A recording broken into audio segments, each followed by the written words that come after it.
Welcome all. We're about to kick off. We were just waiting for a few others to join us, so that's fab. We've got a packed schedule, so we're going to try and kick off now. So hello from Deep Science Ventures here in London, England, and welcome. Thank you for joining us today. We've got a few bits to start with. We'll be recording this session. Please switch all your cameras on because we want to see your faces, and please pop your microphones on mute if not already done so. So for this, we've been absolutely overwhelmed with interest and support. We had over 400 of you expressing interest and wanting to hear more about the Venture Science Doctorate, the new flavour of PhD, just in the last week. And this is clearly something that resonates. So it's wonderful to see so many of you online and joining us today. We've got a range of organisations here, sectors, roles represented across public, private and third sector, spanning venture creation, US and UK government, R&D funding agencies, philanthropic organisations, diversity and inclusion leaders, deep tech professors and entrepreneurial science professors, academic networks and national assets and labs. So it's a really kind of diverse community and vibrant community. Please do pop your name and your organisation and the country that you're joining from in the Q&A now, because it would be really great to be able to see where everybody's joining from. So the Q&A function will be live throughout the session today. What we'll do is you can pose your questions in there, and sourced from there, we'll extract some of them and we'll pose them to our speakers towards the end of today's session. So do get involved. I can see some already starting there. That's Fab from Vancouver. And do share and tag us on social media. So that's all of the housekeeping done. Onto the content. So I'm Claire Thorne. I'm venture partner at Deep Science Ventures, which is where deep tech companies are built in-house from scratch. And I'm your host for today. My background is in innovation and commercialization in UK universities. And I'm also co-CEO of a tech ed charity, Tech She Can. So what ties all of that together is diverse science and technology talent. And I've been working with Dominic, Falcão and Thane Campbell, who you're going to hear a little bit from today at Deep Science Ventures, on the development of a new flavour of PhD. And after operating in almost stealth mode with the support of critical friends and advisors for around a year now, we've got a lot to share today. So we're really excited to introduce the Venture Science Doctorate to a wider audience, to you as leaders across venture creation, industry, policy in the US, the EU and the UK. So today, this is really about whetting your appetite. We're keen to hear from you, and we invite you to join us as we continue to shape it between now and our first cohort launch later on in 2023. So let's look ahead to what we've got in store. We've got this packed schedule and we've got some really great speakers that have joined us. And where we have time throughout, what we'll do is we'll take some questions, but mostly we'll try and save them up for the last session, the discussion. We've got about 30 minutes for that at the end. So let's crack on. So I'm going to hand over in a minute to Dominic Falcão. He is co-founder of Deep Science Ventures, and Dom built Imperial College's accelerator from zero years ago, back in the day. He then went on to co-found Deep Science Ventures 7 years ago. And the team at DSV has now built 35 deep tech companies. It's a portfolio worth 200 million. Produces more spin-outs per year than 92% of UK universities. The stats are amazing. I can go on, but I don't want to give any spoilers away. And it's really smashing it on gender diversity too, with 4 times more gender diverse founding teams than spin-outs from UK universities. So Dom's going to explain more about who we are and what we do. Dom. It is so exciting to be talking to you guys. Okay, so as Claire alluded to, with my co-founder, Mark Hammond, I've been working with him for almost 10 years. And the team at Deep Science Ventures, more than 2/3 of whom have PhDs, we've accumulated this really thorough understanding of the range and limits of the PhD as a model for training scientists. So as Claire mentioned, at Imperial, Mark and I worked with over 200 founding teams, consisting in large part of PhDs and master's students from STEM subjects. And at Deep Science Ventures itself, we've spoken to almost 2,000 PhD graduates and supported more than 150 of them to start companies that would not have existed otherwise. And so we've had this immense privilege to work with the minority of those PhD graduates who, in the face of environments that are in many cases inimical to entrepreneurial culture and ideas, nevertheless retain that determination and belief in science as a mode of impact. But we have this really strong view that those PhD graduates remain just that, a minority. We started DSV to be a place of aspirational, intellectual freedom for those scientists who, following a stint in industry after their PhD, decide to return to science to make an impact. And DSV, its team itself, is proof that scientists can make extraordinary founders, whether it's Eddie Perello, who runs our agriculture team, who founded and exited a synthetic biology company, Desktop Genetics, or Ashraf Lotfi, who runs our computing team and exited his semiconductors company, or Adam Tomasi Russell, who runs our climate team and was the former managing director of Lab Genius, a Silicon Valley-backed computational protein discovery startup. We've so far co-founded 35 companies with technical founding teams, and they collectively and conclusively rebuff the toxic trope that scientists shouldn't lead companies. These founders work in hard scientific fields such as therapeutics, chemical engineering, nanotechnology, and robotics. And they work in industries that world DARPA expert Bill Bonvillian would describe as complex embedded legacy sectors, such as energy, chemicals, healthcare, semiconductors, and agriculture. Examples of some of these companies include Mission Zero, a company which is inspired by the way the human lungs concentrate CO2. They've developed a biomimetic process for direct air capture, and accordingly have been funded by Bill Gates and Elon Musk. Or Imtune, a company which manufactures revolutionary cell therapies in the body itself, harnessing our immune system to produce life-saving drugs, funded by OpenAI's Sam Altman. Or Rhizocore, a fungal technology company which grows hyper-resilient, deep carbon sequestering forests by deploying cutting-edge bioreactor design. Today, we form these companies from the outcome backwards, through a process of combinatorial innovation. So we're totally and completely agnostic to the technology or the science, but dogmatically and obsessively focused on the target social and commercial outcomes. And so building on the kind of experience of this portfolio, the Venture Science Doctorate embeds these kinds of ideas and this kind of process earlier into the research process, into the PhD itself. The Venture Science Doctorate has been an idea and a passion for longer than DSV itself. And its aim is to tackle head-on the talent shortage with the solutions we and other similar organizations so urgently need. The aim is to tackle the shortage of deep tech entrepreneurs specializing in applying the ever-burgeoning volume of scientific knowledge. We chose to tackle the PhD itself in order to widen the funnel, to act as a complement to the many brilliant PhD training programs which already exist, whilst also allowing us to tackle diversity issues. We and others in the ecosystem are starting to call the individuals who start companies like this venture scientists. Venture scientists specialize by target social outcome rather than technical discipline. Venture scientists are combinatorial innovators who can take fragments of existing knowledge and combine them into mosaics that map to the bigger picture. This isn't a journey we can do alone, and so we're super excited to be launching this effort alongside a fantastic group of champions, a group which we hope with this launch to be able to expand with as many members of the audience today as possible, with a view to create this new kind of PhD program. A PhD program which filters for those who understand the utility of science, but have no intention whatsoever of remaining in academia. A PhD program where research can pivot and respond to what is required for impact and to achieve target outcomes, leaving publishing to complementary research team members who care about the publications. A PhD program built for diversity. A PhD program which appeals to outliers, radicals, and the hyper-ambitious, whether or not they have an undergraduate, whether or not they think of themselves as scientists, and whether or not they last set foot in an educational institution in the last 3 months or the last 3 decades. I cannot convey how excited I am at the momentum we've built so far, and I am so grateful to be building this with everyone here, and especially to Claire and Thane, without whose insane levels of dedication and passion this wouldn't be happening. Thank you, Dom. That's fab. Just want to pick up on a couple of things there. Obviously, you started to introduce the term the venture scientist, and we're going to hear a lot about that today. We'll come back to that. The other one is combinatorial innovation, and some people on the call will be familiar with it and some people won't. Do you just want to give us a kind of 2-sentence explanation, please? This is the idea that we already have many of the ideas we need to solve problems, but they need to be combined in order to create products and services. And combinatorial innovators are those who can see across different scientific silos and different kind of semantic buckets and connect those pieces together to design new science. That's fab. Thank you. And almost 2 sentences. Perfect. Thanks, Dom. So next we're going to move on, and we're so pleased to welcome today our keynote speaker, George Freeman.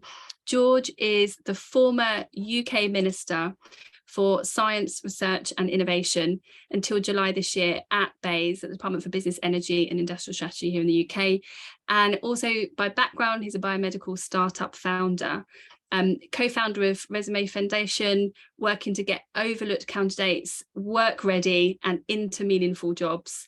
And like I say, before being elected to Parliament, he had this 15-year career across the life sciences sector, in particular working with hospitals, clinical researchers, patient groups, biomedical research companies, etc., all to pioneer novel healthcare innovation. So George is going to talk us through the kind of the motivation, really set the scene behind the Venture Science Doctorate as he sees it, the case for new types of science and tech talent, and why a new cadre of scientists is really needed. So over to you, George. Great, Claire, thank you. And thanks to Deep Science Ventures for putting this together, both the doctorate, but also this event. It's a really, really timely and important topic. You described my career, just in my own words, so 15 years before I had a midlife crisis and came into Parliament. And that was mainly in biomed, biotech, sort of 90s drug discovery, and then latterly more digital health and medtech, but also a clean tech and agri-tech background. I come from Cambridgeshire in the East, and most of my career was in London and Cambridge before Parliament. And then in Parliament, I've been for 12 years an outspoken advocate that the UK needs to get itself off the sort of top-down, trickle-down, city-based, low-wage service economy and unlock the real value of our deep science and technology for global good, and that we can do more for the world, helping tackle global climate change, helping tackle global agri-tech, resilience, sustainable agriculture, clean up space, understand deep oceans. We've got the science. We've just been pretty terrible, actually, since the 50s, 60s at properly taking it international. And that's why I coined the phrase science superpower. And I've been delighted that in the last few years, we've started to win that argument politically in the UK, and the Conservative Party has embraced this vision very powerfully. And I was, until I resigned in the summer, leading the charge and making a, we've made a very big commitment to put an extra 30 billion in public research in the UK over the next 5 years. And equally importantly, to match that with about 50 billion of industry and private sector additional finance. And that's a 2.5 to 1 ratio. It's more than possible, but this is a different way for government to think. Traditionally, we've dabbled in market failure justified interventions, not really used our strategic muscle to back side tech winners and use our post-Brexit freedoms to be much more strategic. And I think it's an incredibly exciting opportunity. And if you were to ask me what's the biggest obstacle, there are many, but I would say the biggest actually in the UK is people.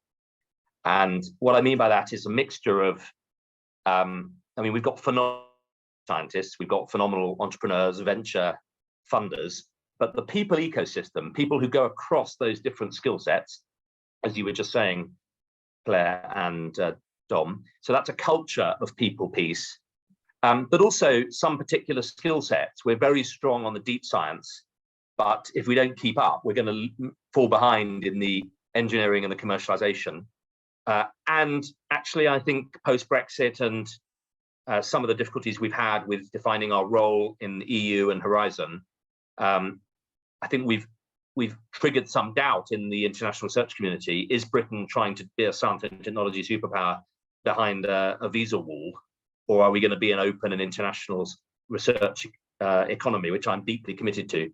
And so this is really, really important. And you may see the green screen behind me in the back. I'm coming to you from the House of Commons on another quiet day in Westminster. Interestingly, the reason the Home Secretary resigned yesterday, actually, or was fired, depending on how you view it, is that actually in the cabinet, the debate was around growth. How do we get the UK economy bouncing back out of the pandemic and growing properly? And everyone has now understood that you can't do that without very strong international talent. open doors for research talent, investor talent. You can't be a science and technology superpower behind a visa closed door. And the Home Secretary had campaigned very strongly for Brexit on the basis of reduced immigration and couldn't square that circle. And I think it tells you something about the debate in the UK, that people have really understood that we're a global science and technology research engine, or we're not. And that global talent flow in and out is absolutely key. Let me give you, I've got three key sort of points I want to make, really. The first is that, if I was a venture capital investor again, and you gave me a chance to invest in the UK as a venture, I'd bite your hand off, because the deep science in a whole range of disciplines is phenomenal. We are genuinely, you only have to look at the academic reference papers, 3 of the world's top 10 universities. I mean, we punch well above our weight, pound for pound, on the quality of deep science.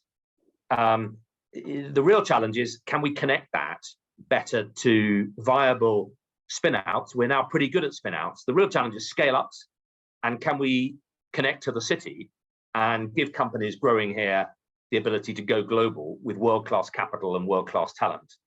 And we've been hemorrhaging many of our best startups across the NASDAQ, and there's room for more than one market in the world. And I think the UK has got a great opportunity to be a test bed, a crucible for many of these new multidisciplinary convergent tech companies solving global challenges. And if I look at, my mission as minister was do what we did for life sciences 10 years ago when I led our life science strategy, and do it again for quantum, for fusion, for agri-tech, for nutraceuticals, for small payload space satellites, all of which are phenomenal growth sectors. We've got a lot of deep science and research, and we've got some great companies, but we haven't yet got a full ecosystem. And if you look at the extra money, 30 billion going in, we've created ARIA, our version of DARPA, a very free advanced research and innovation agency to do cutting edge research, and appointed Elan Gur and Mac Clifford. It's a brilliant landscape.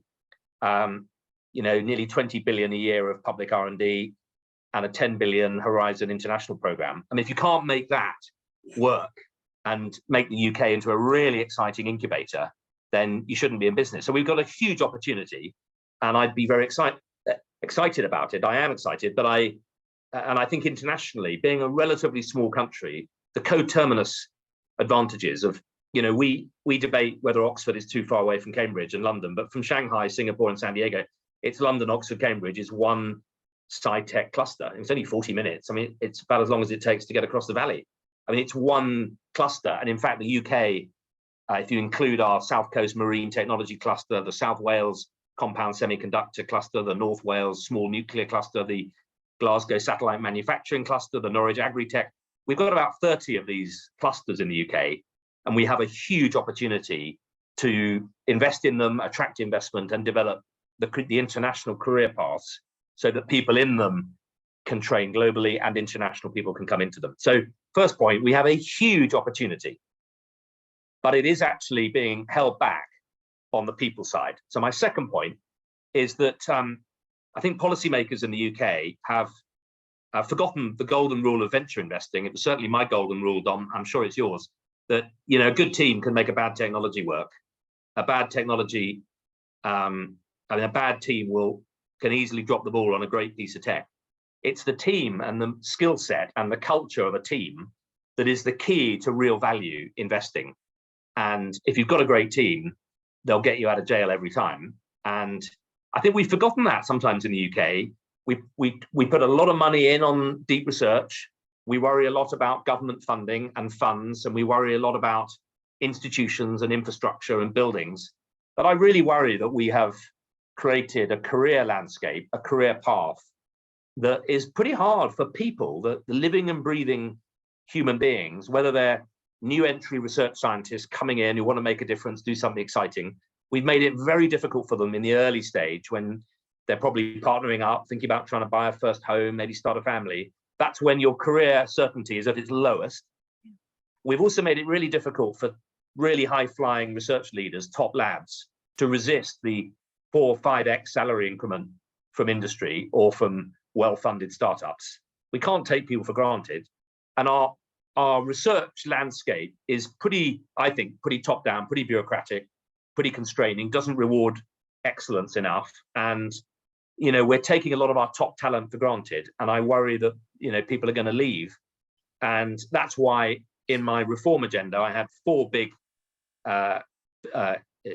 pillars. And the first was people, creating a really attractive landscape for people, both in the UK and internationally, to come to the UK and support this incredible opportunity. And I will just tell you a story. I was at the Max Planck Institute in Germany in the summer, and I met a brilliant young UK postdoc. She'd just done her Ph.D. at Oxford, and she's now at the Max Planck Institute.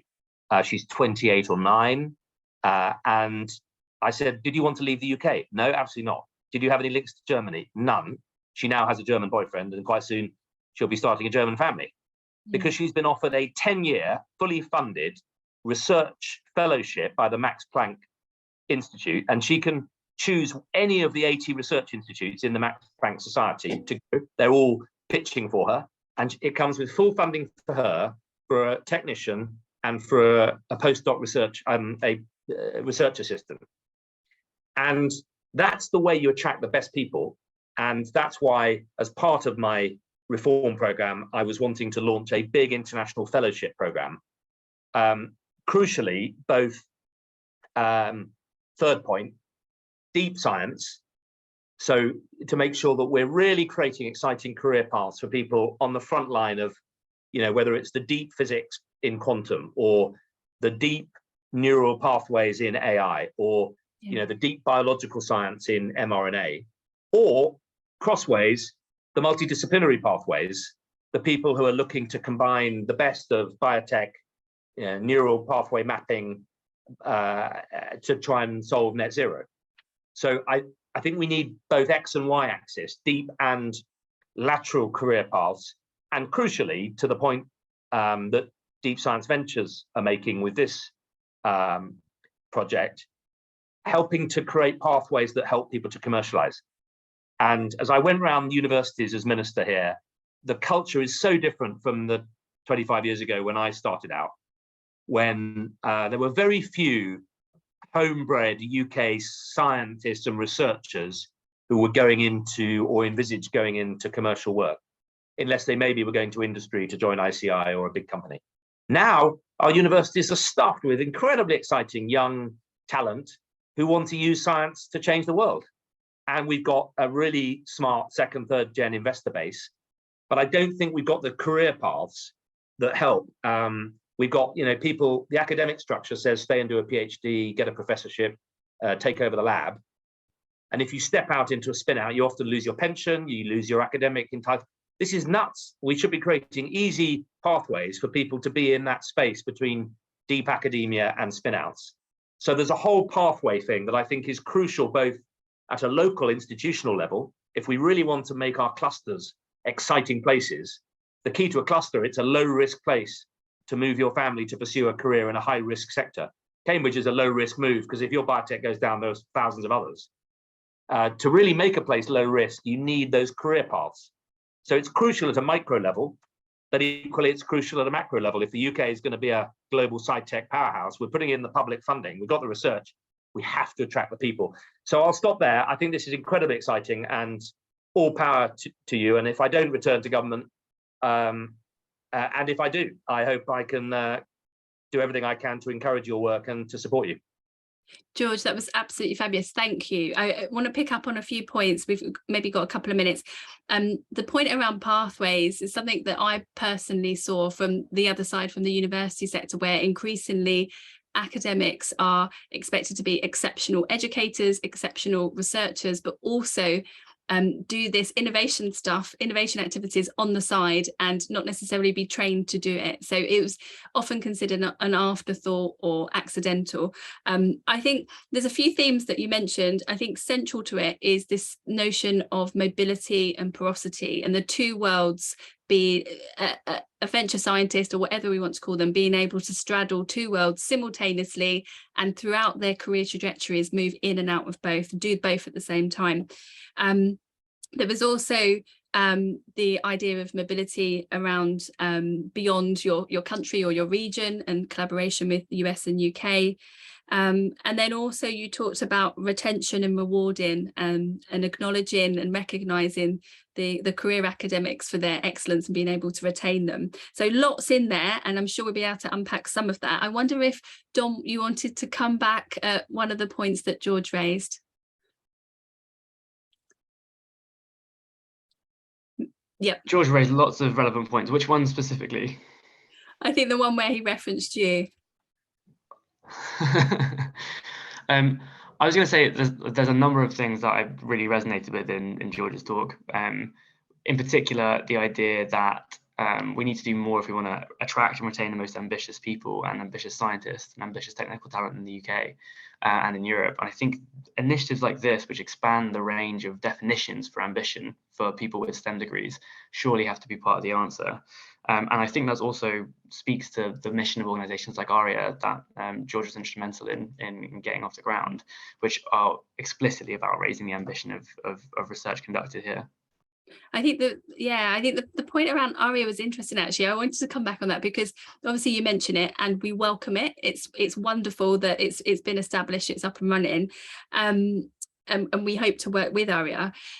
I just wonder where the talent and the deep tech talent pipeline for organizations like ARIA is expected to come from, and regardless of where you expect whole new sectors of talent coming from. So just for instance, for ARIA, like who's going to be operating it, who's going to be working there? We know there's Elan and that, but Elan, sorry, but yeah, where is this talent pipeline going to come from? Yeah, well, first point for your international attendees, the point about ARIA is that it's not controlled by ministers. So even though I'd love to play and create an £800 million venture sandpit, it's designed so that Elan and Matt, the CEO and chair, can develop a really cutting edge, groundbreaking and free incubator to do things the way they want. And we're now waiting for them to come back and tell us how they want to do it. Now, there are various approaches you could all envisage. Either way, it's going to be key that they get the best people. And part of the reason I wanted to have Elan as CEO is, in the end, we need a rocket scientist, a star scientist who can go around the world, a rock star, tap somebody on the shoulder at Berkeley or Harvard or MIT and say, guys, you've got to come with me. We're doing something really exciting. It's about people in the end. The best people have got to come. And I think what will be really attractive is probably not the weather or the beer. I could make a case for both, but it'll really be the exciting strength and depth of UK science in a very small area. I mean, you can access unbelievable quality of research here, and ARIA will have permission to do just that. But I think the most important challenge they're going to have actually is this question of people. Will they be offering sort of 5, 6, 7 year fellowships, or sort of 2-year come and have a go, 3-year come and have a go, and then see whether you want to move on? And I think the people dimension of what they're doing is as important actually as the institutional aspect and the research priorities and themes. The most important thing that ARIA has got to do is retain the very best people here and attract the very best people here to do really cutting edge free science, which our system, I think, has made harder in the last 2 or 3 decades. That's the real test. And what's so exciting is that I think Elan, Guha and Matt both share that vision and are really committed to building a cadre of exciting people. But it needs to be international. This isn't just about UK researchers. It's about making the UK the place where top researchers want to come. That's fab. Thank you so much, George. If you're able to stay online, we've got a longer discussion later on, so still pop some of your questions in there. So sticking for the moment with understanding the landscape, the motivation behind the Venture Science Doctorate, I'm now going to so chuffed to welcome, we've got Seth Bannon, founding partner at 50 Years. It's a pre-seed and seed fund in the Bay Area, supporting entrepreneurs solving the world's biggest problems with technology. They're very purpose-led and invested in early-stage impactful startups, specifically backing PhD founders and PhD CEOs. So super relevant to today's discussion. Welcome, Seth. And then we've also got Sarah Morill, also in the Bay Area, Program Continuum Director at Activate. And Activate is a nonprofit managing a fellowship program for entrepreneurial scientists. So they're focused specifically on solutions to the climate crisis. Their model originated at Cyclotron Road, and they support fellows across the US, giving them freedom and I think crucially the time to pursue innovation activities. And Sarah's super passionate about applying human-centered design to large problems. So we're just going to invite them both to share some anecdotes and some insights from the point of view of a founder's or a learner's journey, and maybe picking up on some of those barriers about attracting and retaining talent, science and technology talent that George referenced. So Seth, would you like to kick us off? Sure. Yeah. Hello, everyone. And thanks, Dom and Mark and Thane and the DSV team for having me. This Venture Science Doctorate is very near and dear to me. It's a very important initiative, and I'm grateful to be here today because it's something I've cared about for a long time. When I was young, I was raised by a single mother, and my mother always used to fight the good fights. She thought a law was unjust. She'd get our neighbors together to write our local congresswoman, but she would also, if she saw someone cutting line at the supermarket, be the one that would march over and say, "Excuse me, this person wasn't in front of you." And I thought that was pretty cool when I was 10. My mom was fighting crime or something. But when I was 12, we were living in a house that was heated by propane gas, and there was a leak and a spark and explosion, and she was in the house at the time and got tossed up into the ceiling and at the floor, and it was left with nerve damage and brain damage, and was permanently disabled after that. And so, what would happen is she would see the same injustice she saw before, but wouldn't be able to do what she used to do about it. And so she'd get really sad, and so I'd get really sad. And so I eventually started to do those things for her. If we thought a law was unjust, I'd say, "Hey, Mom, look, I wrote our local congresswoman," and it cheered me up, problem solved. Until I think I was probably 14 or 15, I had a realization, which was simultaneously horrifying, but also very exhilarating, that there were, billions of people in the world that were in a similar sort of situation as my mother, and that they were faced with some sort of injustice, but couldn't do anything about it themselves, either because they're, disabled like she is, or because their kids don't have a voice yet, or I think the vast majority of people in that situation just come from a socioeconomic background that doesn't equip them with the tools they need to advocate for themselves. And I basically decided right then and there that I wanted to be their proxy, like I was her proxy, and sort of dedicate myself to solving problems for people who couldn't solve them themselves. When I was 15, I didn't have any notion of using technology to do that, and so did what George did and started working in politics. Helped run campaigns in the United States for people running for Senate and Congress. I worked for Barack Obama on his first campaign for the presidency. Long story short, got very frustrated with the tools in that space, ended up building a tool that ended up becoming a startup. That startup raised money, got customers. We got into Y Combinator. We came out to Silicon Valley, raised more money. And through that experience, I got exposed to Silicon Valley and the world of technology entrepreneurship. And I was immediately blown away by the speed and the scale of it. Politics definitely has the scale. It does not have the speed. It can take a very, very long time to get things done. Whereas in the world of tech, you can go from idea to impacting hundreds of millions of lives in a few short years. And this was intoxicating. But on the flip side, I became a little disillusioned with the types of things most people were focusing on. Especially in the Valley, you often meet a brilliant machine learning PhD, and you ask what she's working on, and it comes down to wringing a few more fractions of a cent out of an ad impression. Yeah. Or I once met a founder who had sold his company for $500 million, and he was about to start a new company. And this was very exciting to me because I was like, wow, now you can work on anything. What are you going to work on? And it was an online sneaker marketplace. And I just remember this feeling of my stomach dropping, because here's someone that has all the capital and brand and knowledge and experience and network to do anything they want in the world. We have all these big global problems they could address, and they're going to spend potentially the next 10 years of their life selling more shoes on the internet. And so I started to become very obsessed with the idea of redirecting the speed and the scale and the potential of Silicon Valley towards the same sorts of problems that I always wanted to solve in politics, things like the climate crisis or disease or malnutrition or connectivity, which are phenomenal financial opportunities if you can address them. Started talking to a lot of founders about it. It was very clear that there were a decent number that were already thinking about using business that way, that wanted to build multi-billion-dollar companies, but wanted to do that because it was the best way of addressing some problem that they care deeply about. But it was also clear, and this was 7.5 years ago, I'm very glad to say this has changed a little bit, but 7.5 years ago, they largely had to choose between two groups. They could either go with impact investors who cared about doing good through business, but knew nothing about startups and therefore couldn't help, or they could go with the sort of Sand Hill Road crew, which could probably help, but did not care about the mission of these companies, only cared about cash on cash returns. And so they largely had to choose between, value add or values aligned. It was just very clear there should be a firm at the intersection of those two. And this is why we started 50 years. And so at 50 years, we back predominantly PhD founders that are using technology to build businesses that both have a path to $1 billion a year in revenue, but also a path to massive positive social or environmental impact. We've backed over 100 teams doing that. Now, 20% of the teams we backed in our first fund are now unicorns, so it's working, despite the fact that we backed them at the very earliest stages. And one of the reasons I'm excited about this program, there's a few reasons. One, most of the world's biggest problems require really hard solutions. If there was a SaaS app that we could have built to cure cancer, we would have built it.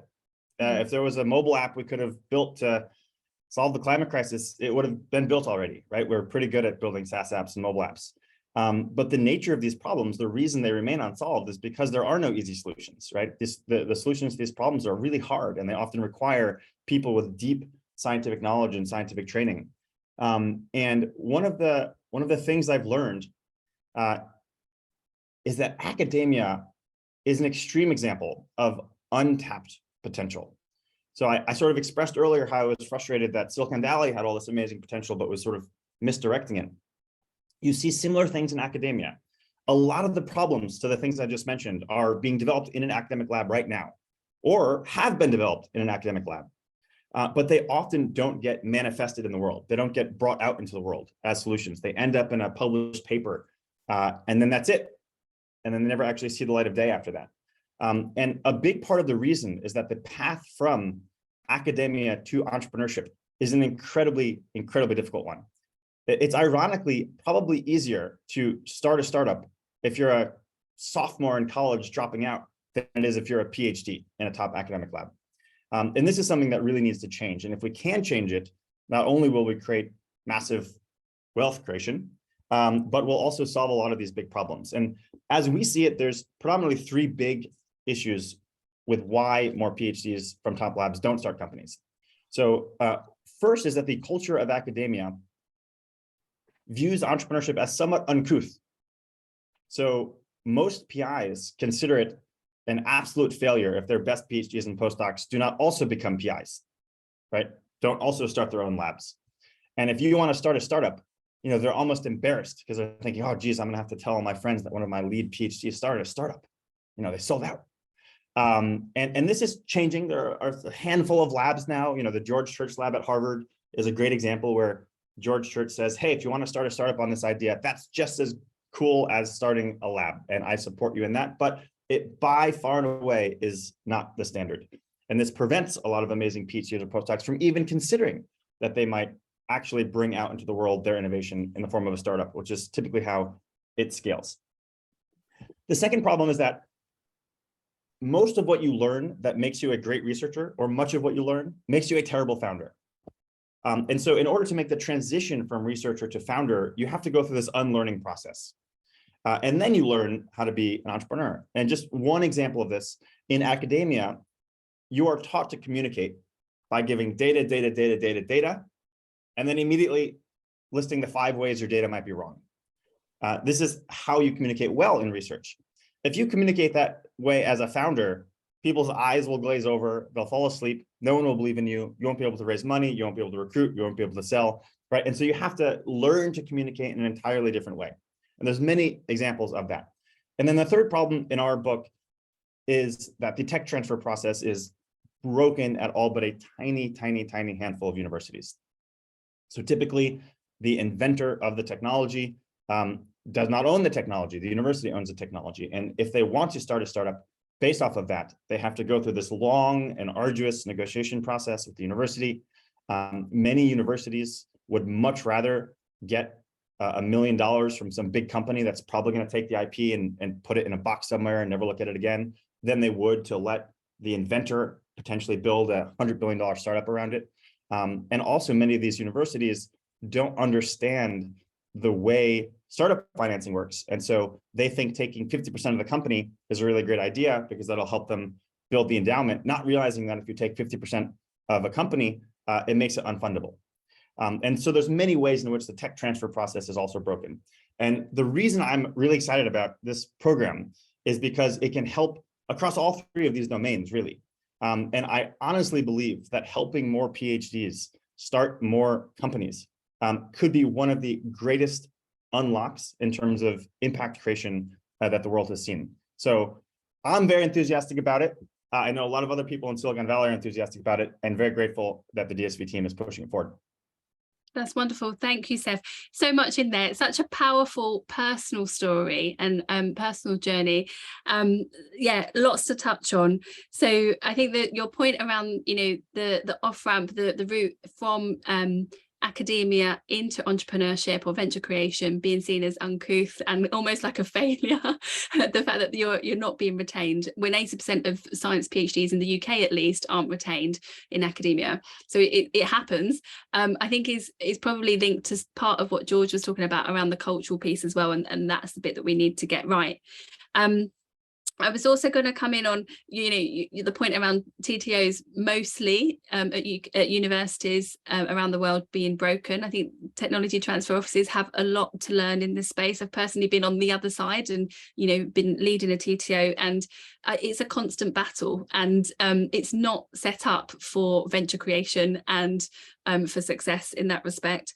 And then your point around latent potential amongst the pool of talent. I think there's so much there.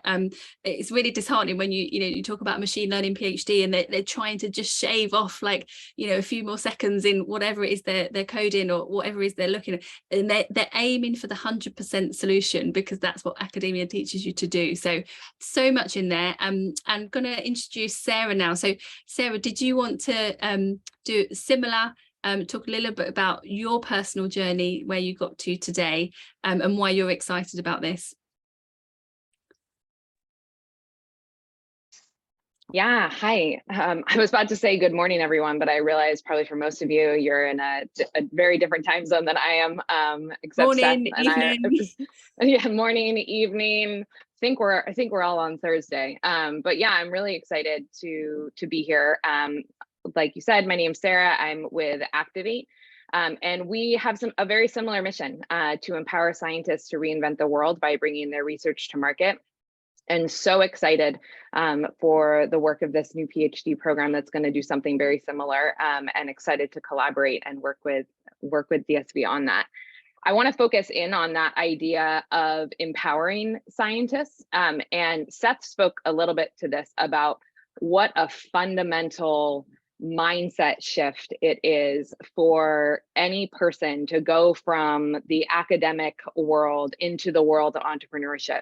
And Seth talked about the communication gap that needs to shift when moving to entrepreneurship, and we see it across so many levels.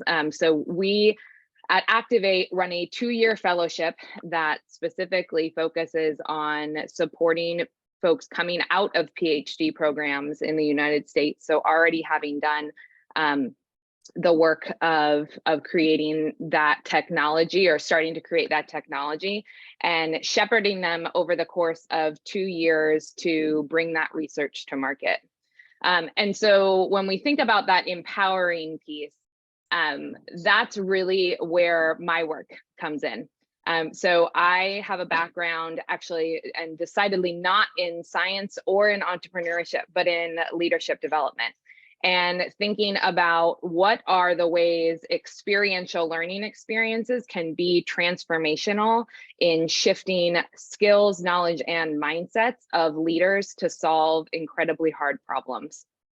And so at Activate, you can click through these slides. So at Activate, Just let me know. Yep. Okay, great. So at Activate, we, like I said, we are working at the very, very early stages of innovation. And so our goal is to launch these scientists into the early stage ecosystem. And we have supported 142 fellows, 63 are active, 79 are alum. And we are a nonprofit in the US that's a 501c3. And that allows us, like I said, to really focus on this empowering piece. We really focus on the leader and leadership development and ensuring that our fellows are developing the knowledge and skills to have a successful company now and be successful entrepreneurs moving forward in whatever hard tech entrepreneurship path they take. You can click forward. So how do we do that? And this is where I think it's going to be such an incredible opportunity for us to collaborate with VSB on this PhD program and what are actually the pieces that lead to that transformation. So for us, of course, the first thing is time and money. So we do provide funding, living stipend, travel, R&D money to the fellows. We create an incredible community around them and network, including community-based mentors that they lean on for support. They have access to research labs. And the big thing that I focus on is the entrepreneurial education. So what does that actually look like? You can click forward. So we think about taking our companies from 0 to 1. So the US government spends $70 billion a year creating academic scientists, and the private sector spends $190 billion every year scaling early businesses. And so we're working between the government and private sector to transform scientists into high impact entrepreneurs. Now, the government combined and the private sector spend $190 billion every year on high impact science companies. And we want to make sure that the fellows coming into our program and out of their PhD programs can access that follow-on funding.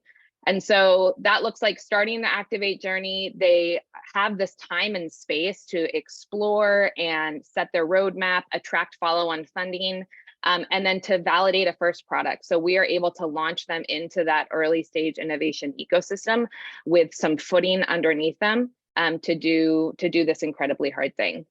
You can click forward. So what does that actually look like? Well, I want to talk about Kevin. So Kevin started Chakar. It's economically turning residual agricultural and forest biomass into useful products. So Kevin came in with this idea coming out of his PhD program, had no idea what he was actually going to be a viable business for this, and developed his early prototype. And he was able to attract follow-on funding. And he didn't know where that was going to come from, but he actually went the government route and found federal money, state money, and even philanthropy money in order to build and validate his first product. So that time, the space and time within the Activate Fellowship we're seeing that is exactly what scientists need. Similarly into the DSV program, the time and space to learn and really understand what the market needs to come to that first product. So all of that's like background on Activate, but what does it actually mean to really empower someone to go and shift those mindsets, like Seth mentioned, from the academic world into the entrepreneurial world? And like I mentioned, that's where I come from, a background in thinking about how do we support leaders to develop the fundamental, really core mindsets that they need in order to be successful. So zooming in, you can click forward, zooming in a little bit on what does that mean for us. I was brought in to develop and codify what do the Kevins actually have? What do the Kevins believe, and what do the Kevins know and are able to do, and how do we support all of our fellows to develop those knowledge and skills? So as you can imagine, you can click one forward, there's the technical side, and we have a framework that we use called the Activate Readiness Levels, where we think about how we can support our fellows to de-risk their technology or de-risk their company on 4 key areas: technology, team, market, and finance. And we are constantly supporting them to think about how to move forward in all of these areas in order to build the successful company. But equally important, if you click forward, we also think about their leadership development. Active leader, in our mind, understands the relationship between these spheres. We help our fellows think about who are they? What is their story? What are their values? Why are they doing this insanely hard thing when the path in academia is so much more well laid and seemingly easier? Why are they doing that? Who are they? And also that they always need to understand as they go on this journey, who is the person sitting across from them in any of these contexts, whether it be as they're fundraising, as they're hiring, as they're building an advisory team, like who is the person across from them and what are their values and where are the connections and the similarities that they can build on and build bridges to build a coalition for their work. And where are their differences and where is their power in that, and how to navigate tensions as they come up. We also want them to think about what's the us, meaning what's the broader ecosystem that contains our relationship and how do we navigate that? Meaning, is it an advisor from an academic context? And what's true about the relationships between that in that context? Is it someone that you're hiring and what is true about the dynamic in the hiring process? But finally, the thing that we really think is a differentiator for us, as well as something that we are called to do, is to help build the next generation of truly inclusive leaders. And truly inclusive leaders think about the broader context of the world. And that forces them to ask what is true about the dynamics of power and privilege that are at play in any given moment and scenario as they're navigating their entrepreneurial journey. Having this broader lens allows us to talk about diversity, equity, inclusion in everything that we do, not just as an isolated standalone thing. So these are the two big pillars, and I'm so excited for the work at PhD to collaborate with them. That we are going to continue to build out these modules and thinking about what does leadership development look like for scientists, hard tech entrepreneurs that are taking this incredibly hard path. And similarly, I think one of the biggest areas that we're excited to collaborate with them on is around thinking about this diversity, equity, and inclusion. We know that we are not sitting at the start of the funnel. There have been systems and institutions of exclusion that exist before someone leaves a PhD program or before someone even accesses a PhD program, right? That's the reality. But how do we position ourselves to think more broadly about who we know can be the leaders in the scientific entrepreneurship community, and how do we make sure that we are using that lens in the recruitment and getting even a wider scope of people engaged, and then, as I said, also making sure that the leaders within this community think about themselves as leaders that are inclusive and are seeking to hire and retain talent from underrepresented communities. And finally, I mean, I think I've been speaking to this, you can click forward, ongoing, but like we are just so excited to collaborate on this work, because we take this fellow first approach in thinking about how can we really shift and develop leaders in this space to go forward and, yes, have successful companies. I'm so proud to say that our fellows have raised over $1 billion in follow-on funding. But we know that many of them will be serial entrepreneurs, and not just this venture is successful, but the next venture and the next venture, because this incredibly hard work requires a global community coming together to solve these incredibly hard problems. So the last thing I have to say real quick, I have to say, because my recruitment team will yell at me if I don't, if you can click to the next slide, I do have to say that I hope everyone here is thinking about applying for the Deep Science Ventures PhD. And if you already have your PhD and are interested in the Activate program, our applications for cohort are open now and are due October 31st. So reach out if you have any questions. Fab, thank you so much, Sarah, and thank you, Seth, as well for what you said before. So there's a few things I just wanted to pick up quickly. You talked about fellow first, and there's so many synergies with what we're building with the Venture Science Doctorate, where we are essentially, you don't, when you, a traditional PhD, what you do is you apply for a specific topic that's predefined to work with a specific supervisor at a specific institution. And actually we're talking about building the PhD, giving that individual the autonomy to build the PhD and go their own route and discover and explore themselves.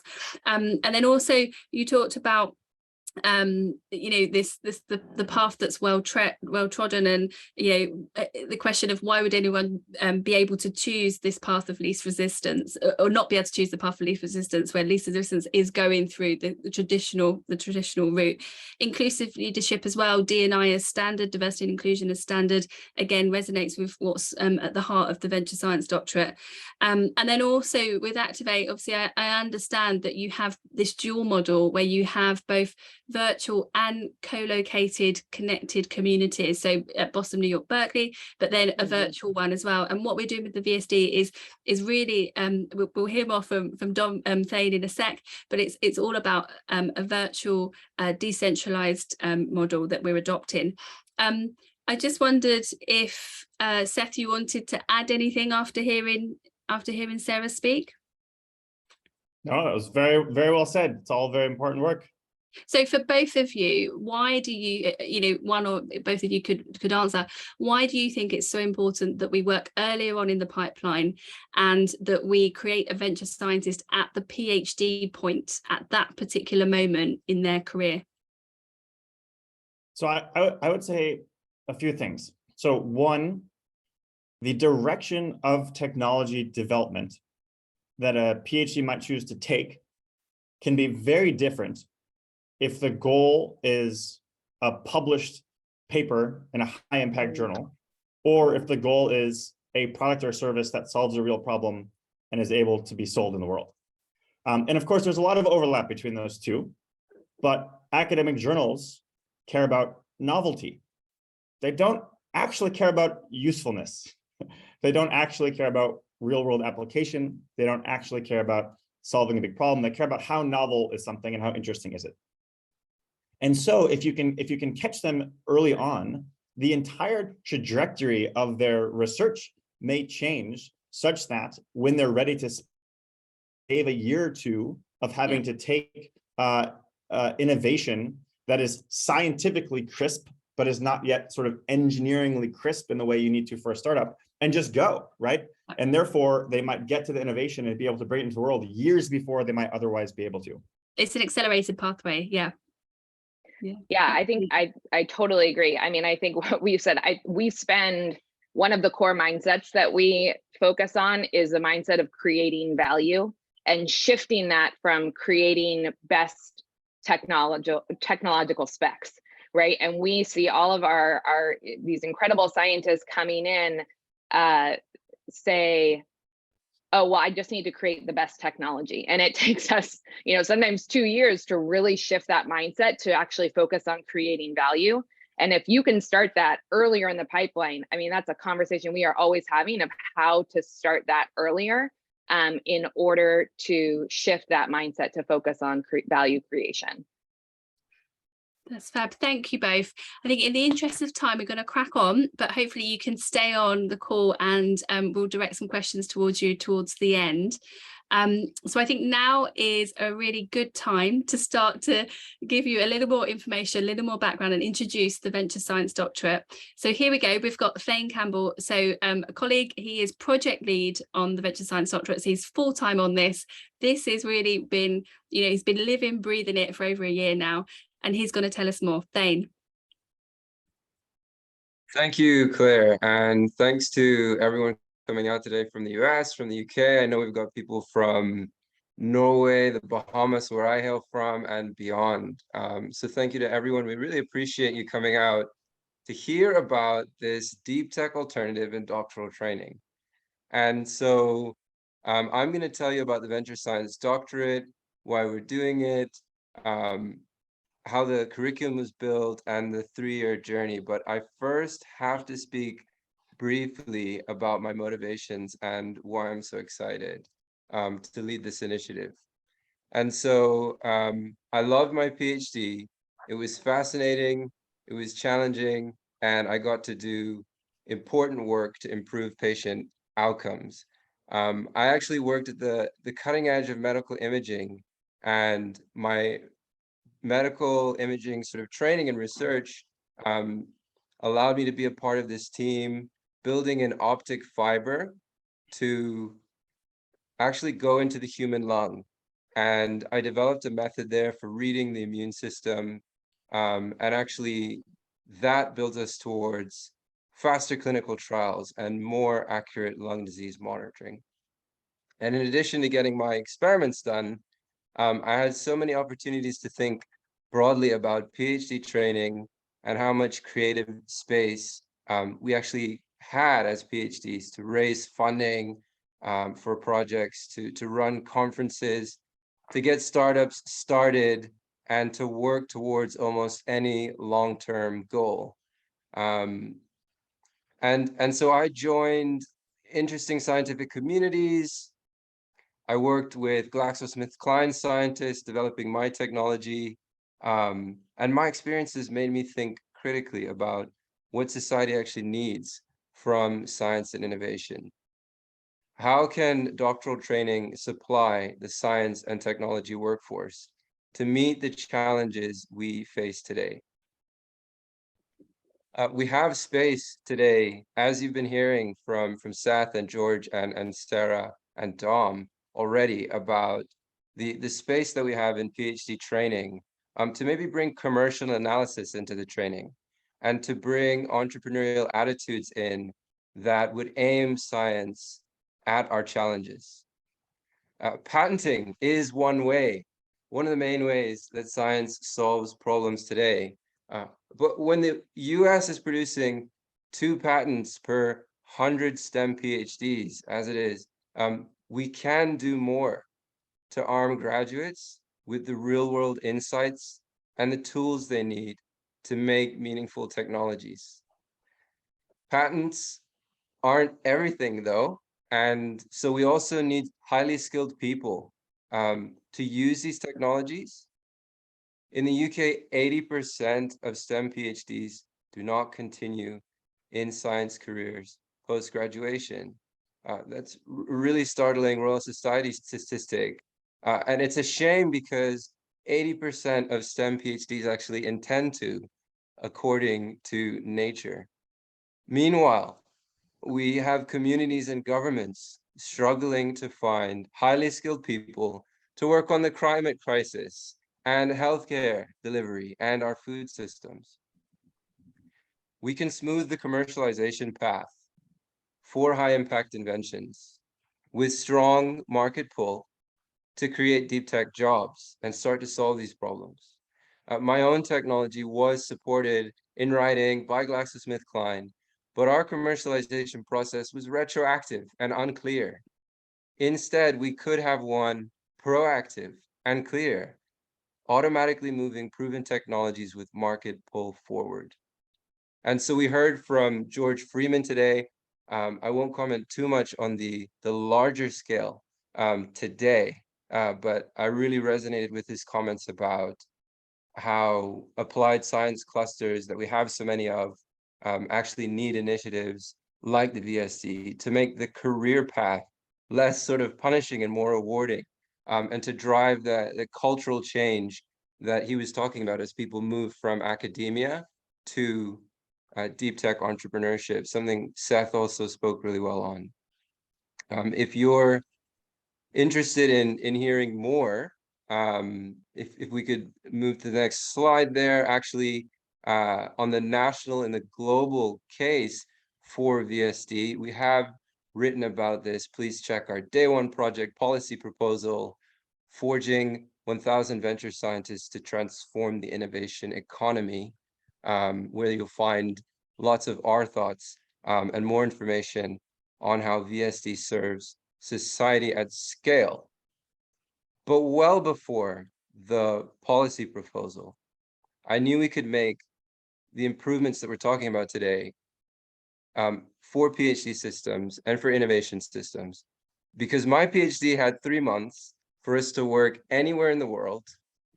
And I worked at Deep Science Ventures.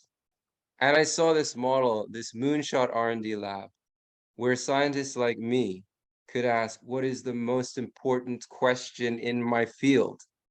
And for 12 months at a time, sprint towards solutions, land on technologies that were called impossible, but were proved possible and brilliant.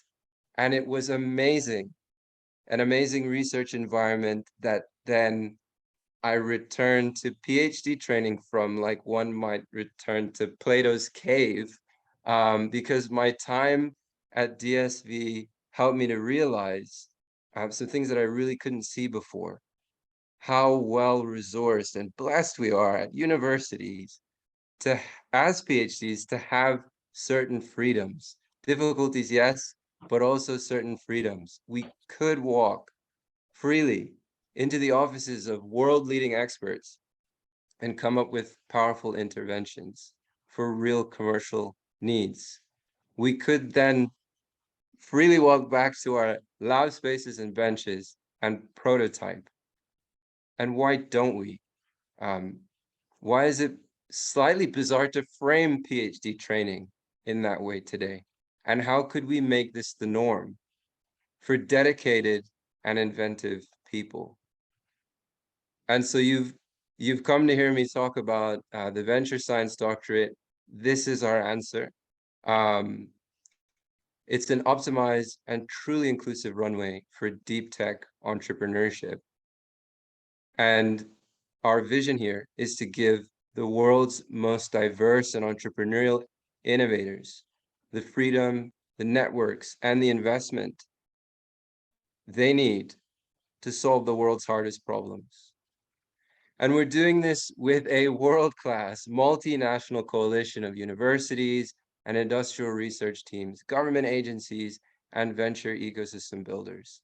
We are launching in autumn next year, and within a decade, we will scale to train 1,000 ventures per year. Now, next slide.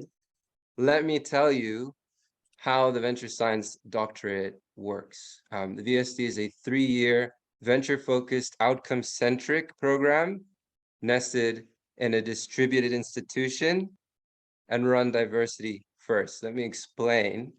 We are venture-focused in that from curriculum to selection criteria, we train combinatorial innovators to build ventures.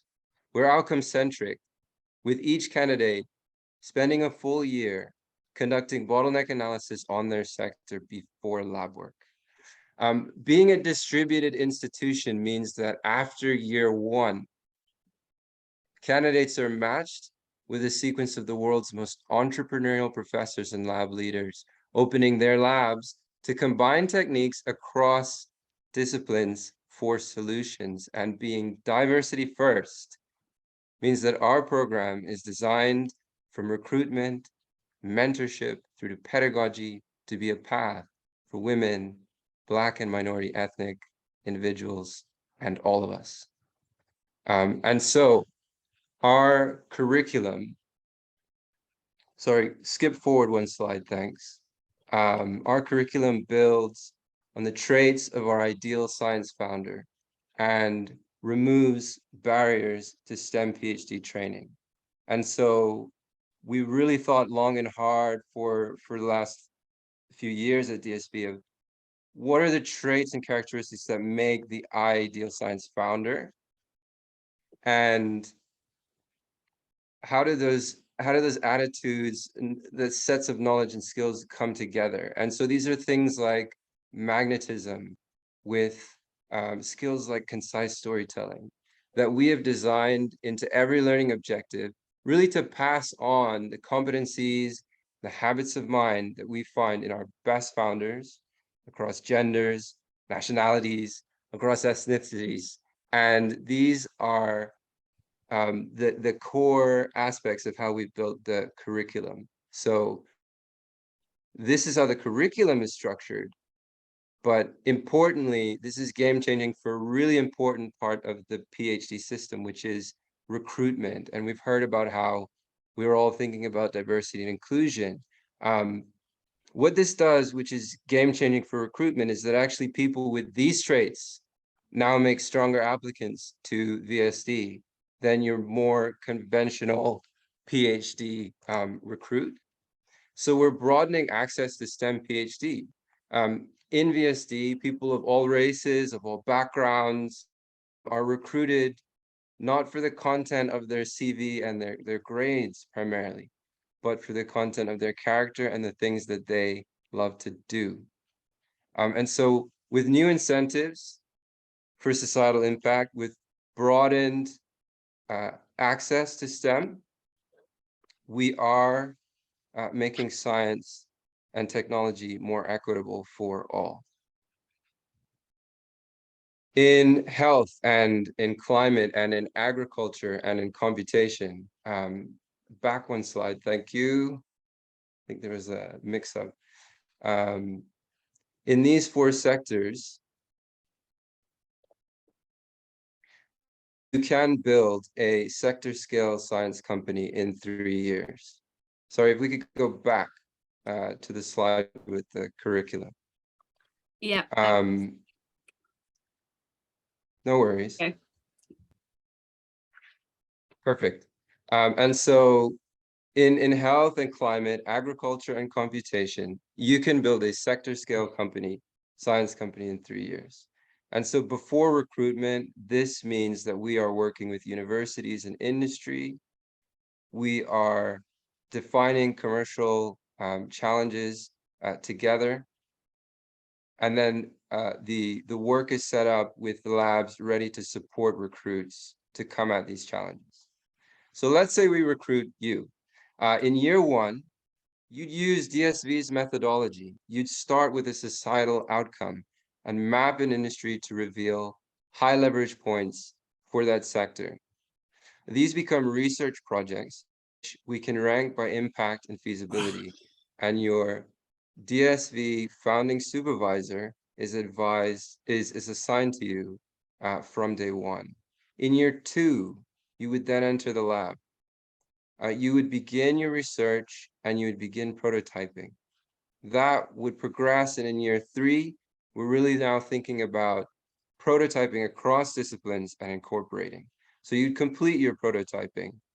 You can now move between labs and countries to build in different disciplines into your technology, and our collaborators are standing by to support the completion of your emerging tech. Then build a team, raise seed investment. Again, your DSV founding supervisor, who has much experience in these things, can guide you. So let's imagine you joined the VSD taking clean energy production from chemical waste as a large outcome that you might target. You could identify the fact that we're going to be using more fertilizer in the next 5 years, and that actually there's a constraint here of fertilizer spillovers polluting rivers and nitrifying those rivers and killing fish. In year one, you could conceive of a way to convert fertilizer waste into green hydrogen. This might happen using synthetic biology. And so in year two, you could enter a synthetic biology lab, perhaps at University College London, to engineer bacteria fit for this reaction. When you took the bacteria to a nitrified river full of dead fish, you might find that it doesn't work. In year three, you could move labs to work with polymer chemists at Cornell University and to encapsulate your bacteria in a protective layer that also stores the hydrogen. Your clean tech would produce a valuable fuel while reducing environmental damage. You could then go on to recruit your co-founders and fundraise with DSV. In 3 years, you would have leveraged cutting-edge research and curated an expert community for one of the most important problems and important science companies in your industry. The Venture Science Doctorate awarded would recognize your systematic approach and extraordinary dedication to solving hard problems in deep tech. The research teams you work with would benefit too. VSD is designed to support these partner labs to amplify their impact together, accelerating careers by working on the solutions that you as researchers actually care about. And so not every scientist is trying to solve grand challenges. Those who can find the typical pattern today, grants for research for papers and repeat, a little underwhelming, if not very frustrating. And so VSD is your opportunity to identify commercial challenges we need to tackle next. On steering groups with the world's leading entrepreneurial researchers. And so joining our growing R&D coalition would mean that devices and reagents and data sets born in your lab could also become unique assets for prestigious collaborations and high impact publications, all to get us to solutions faster. But your main thrill would be getting those solutions into the world and seeing the lives of people change by benefiting from the inventions that you enabled. I'm wrapping up, guys, but I have had the privilege and the thrill of speaking to fascinating young researchers, policymakers, university leadership, founders, funders, and many more who all care about VSD and the future of the PhD system. And so you and scientists from your network can join the VSD. Forward 2 slides, please. If you care about this initiative, please scan the QR code and write to us. We want to hear from you. If you know supportive and technically insightful sort of researchers who you think would make great academic supervisors or entrepreneurial supervisors for this work, share them this link, let them know that you think they'd be great for this, that they'd be a great mentor for venture scientists. Use the link to whatever your background is, reach out to us and connect. And we know that there are a lot of different motivations for people joining on this call. And finally, if the VSD sounds like the PhD program you really want to do, if in 3 years you think you can take this training and abate gigatons of CO2 or cure lung cancer or bring bees back to dying ecosystems, please do scan the code, connect with us and other venture scientists from around the world. Thank you for listening. And yeah, we would love to hear from you. Thane, thanks so much. It's always so powerful to hear you speak so passionately about the Venture Science Doctorate. I don't get bored of it. And I think there's a couple of things that I really wanted to pick out of the Q&A just quickly, that there's a few themes that are appearing. One is this question of how credible it's going to be, and does it stand up against a traditional PhD? And we are very mindful of that. From the outset, we've designed it to be as rigorous, as internationally recognized, and as portable as a traditional PhD. Otherwise, it's pointless, because the whole point here is that we create a system in which the venture scientists can move freely between the two worlds of venture creation and research and academia, simultaneously operate in both worlds. So that portability and that mobility and that credibility is absolutely key. And then the other question that seems to come up a lot on the Q&A at the moment is this question of outputs. So what will they actually be producing? Yes, they'll be publishing a thesis, a traditional PhD thesis, but they'll also be expected to produce and supported to produce a policy white paper, and also, of course, a deep tech science company. So, great questions on outputs, particularly the thesis is a different format. So we're not so interested in reproducing the unreadable tome, but we are producing the documents that you're just mentioning, and also an investment memo, so that really this is a document that goes out to the ecosystem that we're working with, different parts of it, so that policy can see what it needs to see, so that investors can see what they need to see, and also the technical aspect is really well covered as well. Yeah, and there's some questions coming up around accreditation and awarding. So do you just want to clarify on that as well, Thane? Yeah, no, there are lots of ways to accredit these days. It's important to realize that actually this system of higher education is changing a lot, with a few 100 million people joining in the next decade as the demand for higher education increases. So something like 25,000 students a day will be demanding higher education over the next decade. And there are very few organizations that are equipped to grow at that speed. One of them is Wolf University, who we are having conversations with to consider whether they would be a creditor.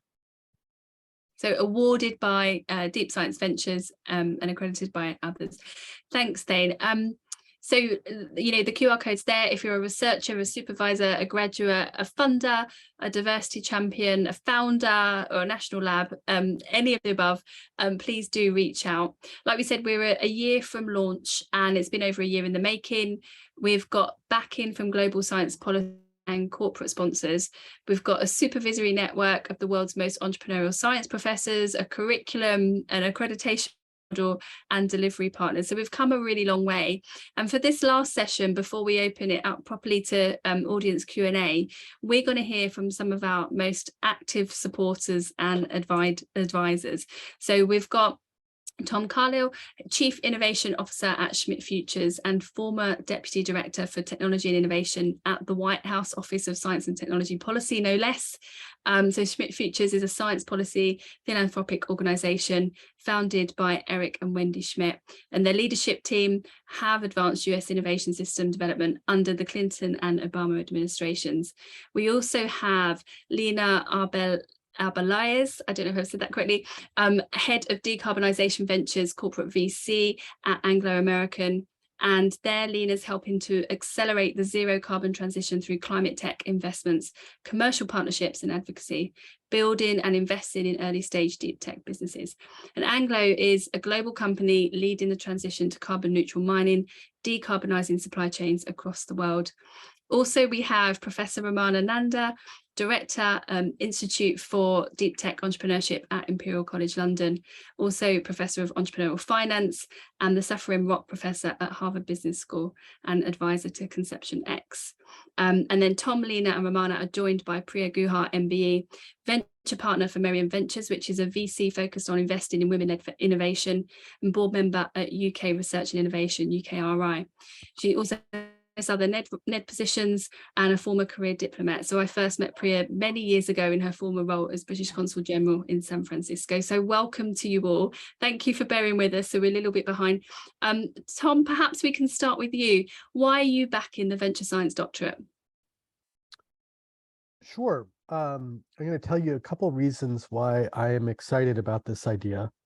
Number one, that if you look at the current PhD programs, a lot of them are based on the notion that every one of the graduate students and postdocs is going to go out and get a tenure track job at a research intensive university.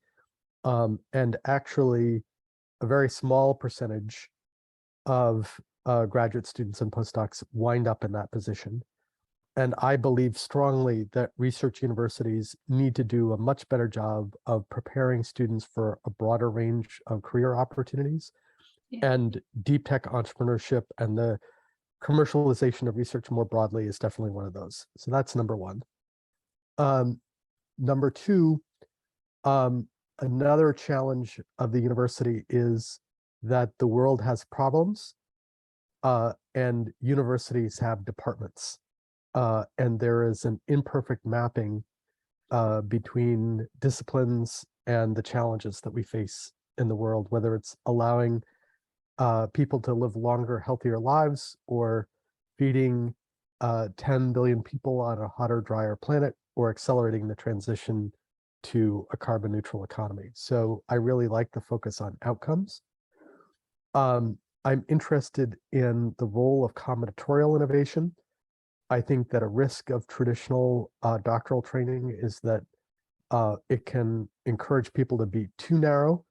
I think innovation often comes from the combination of multiple technologies. And I think some of the pedagogical aspects of this effort particularly the outcomes graph of being able to recognize multiple technologies that are potentially useful to a given problem is very useful. And I think that the coursework that Deep Science Ventures has identified of bottleneck analysis, of techno-economic analysis, of sector analysis, of contributing to the outcomes graph, I think are curricular modules that could be adopted at many colleges and universities. So, for example, in the same way that a lot of universities have adopted the lean startup methodology as a way of having more of their graduate students, contribute to research commercialization, I could definitely see the core courses that Deep Science Ventures is developing as contributing to the curricular and experiential learning opportunities at a range of research universities around the world. So that's why we have been excited about investing in the curricular development efforts associated with this VSD idea. Thank you, Tom. That was wonderful. The world has problems, universities have departments. So true. And obviously you're keen because this is outcome focused. That's exactly what the VSD is set up to be. And then the point there around the open educational strategy. So yes, by making some of these resources available, our aim is to increase our scale and our reach, ultimately our impact, and also to help facilitate some of that cultural change that we've heard that is needed as well. So thank you, that's fab. Lina, can I come to you? Why is Anglo back in this?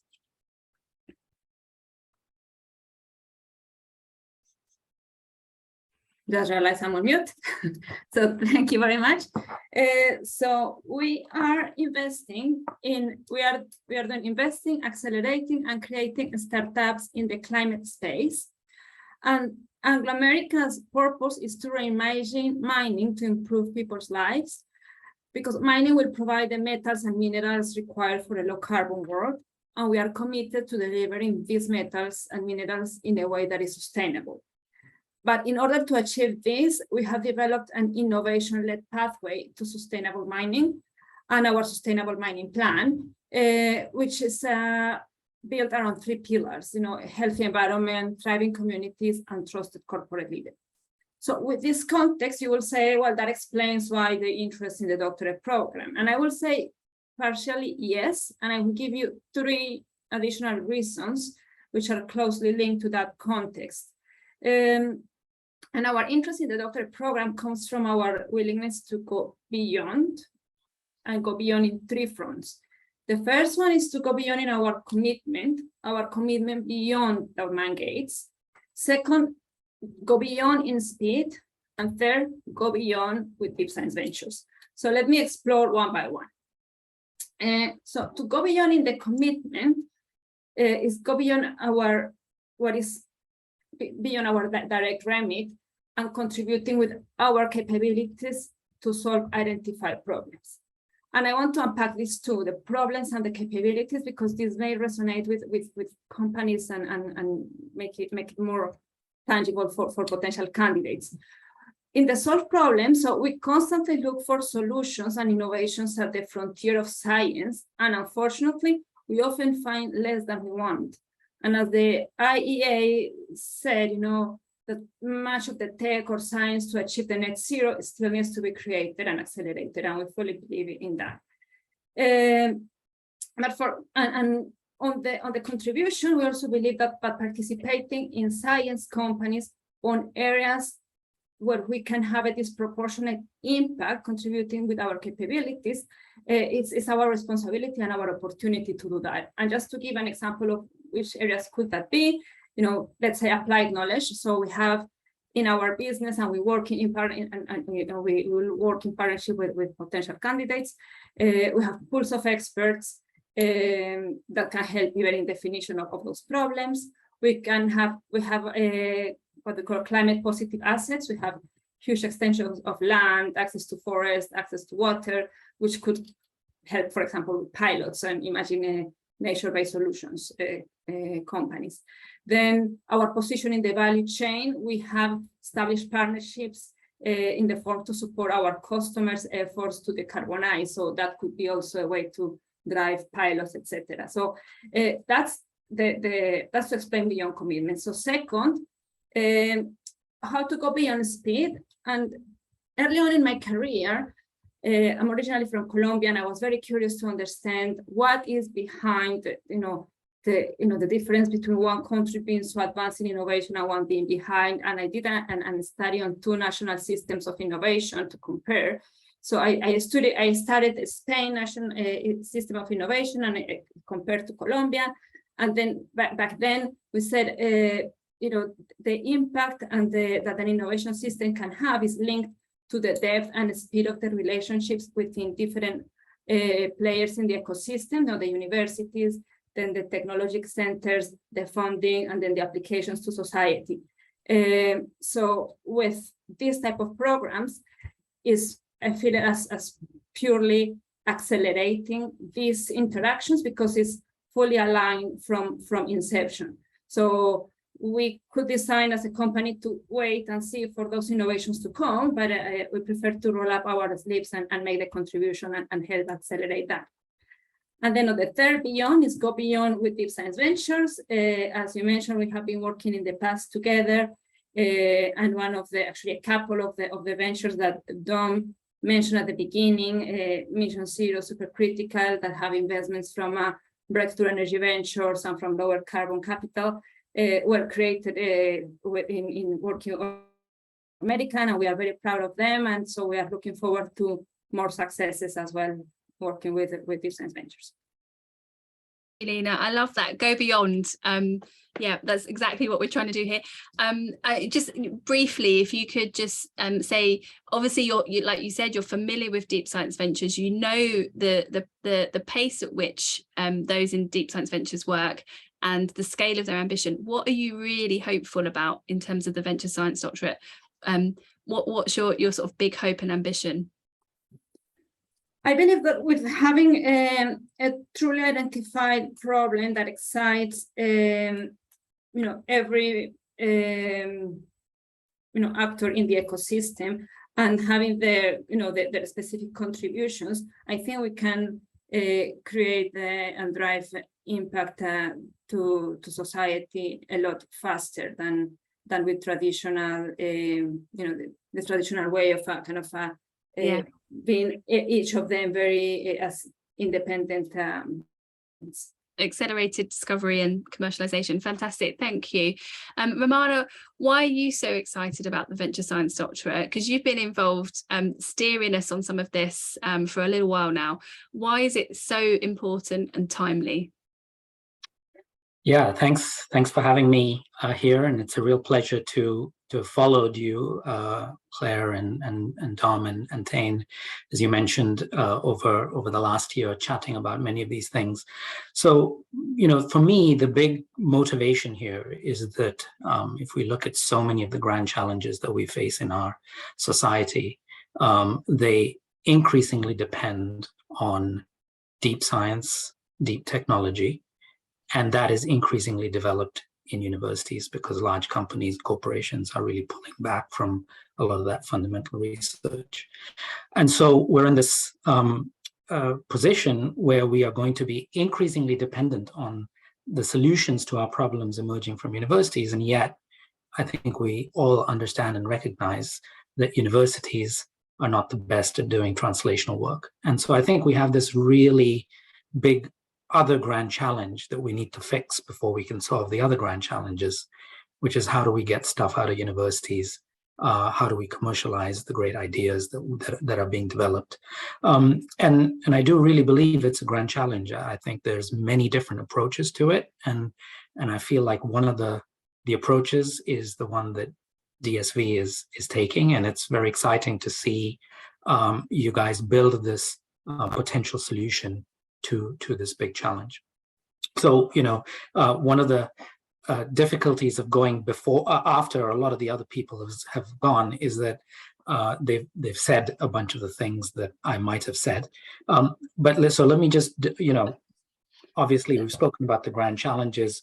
We've talked about the fact that, in universities, the notion of impact is often quite narrow, but we're beginning to see that there are people out there in the world who want to be part of the university ecosystem and find different ways to make an impact. And I think this really helps to broaden the definition of impact to people who want to build ventures. Building these businesses is really hard. This is not the same as just getting to product market fit with an information technology venture. There's massive technical risk that you have to go through. On the business side, there's IP, and you're often selling to your customers who are also your competitors, which is a very, very different situation than many of the information technology businesses that entrepreneurs are typically working towards. And then the human capital is quite specialized typically on the science side, and we need to find ways to get people who understand both the business side of things and the science. I think, we've talked a lot about the entrepreneurship side. One element that I've studied a little bit myself around the frictions of financing these deep tech entrepreneurs is the fact that the venture industry doesn't take much technical risk, and in part that's because they don't have the technical ability or the qualifications to do that due diligence. And I think the ability to train venture scientists, not all of whom might end up becoming entrepreneurs, is really valuable, because it also helps to develop this broad ecosystem of people who can also be on the investor side of things, who can understand the way in which these ventures are built and help to finance them. One area that I think, as an educator, that I'm excited about is sort of the pedagogy of entrepreneurship. There was some questions about, can this be a PhD? I think I'm excited about the possibility of extracting the elements of building a venture that are not just random and due to luck. Clearly, luck is going to play a role, but if we can extract the common drivers of building ventures, and to me, the pedagogical framework that resonates the most is decision-making under uncertainty. What we're all doing as entrepreneurs is raising money to buy time to learn. And we learn some ways with the lean startup model. We learn other ways in deep tech. Not all of those are the same. And so really thinking carefully about what do you need to learn, in whose eyes do you have to generate value inflection, how do you do that in the most convincing way, how do you generate the information, how do you communicate it.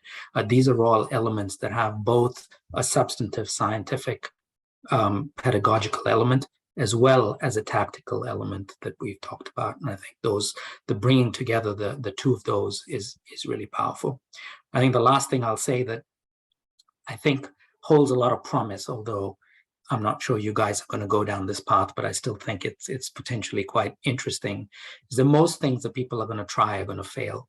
And we need a world where we're beginning to understand the science that doesn't work, because we end up reinventing things that we think are going to work but end up failing too many times.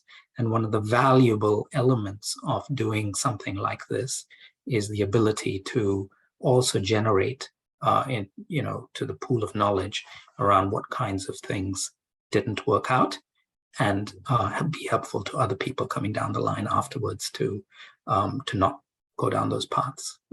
So I'll stop there. Ramana, thank you. That was wonderful. It loads in.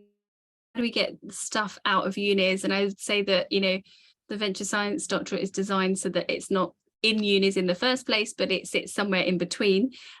This narrow notion of impact, absolutely. Building businesses is really hard. We've heard this before today, absolutely.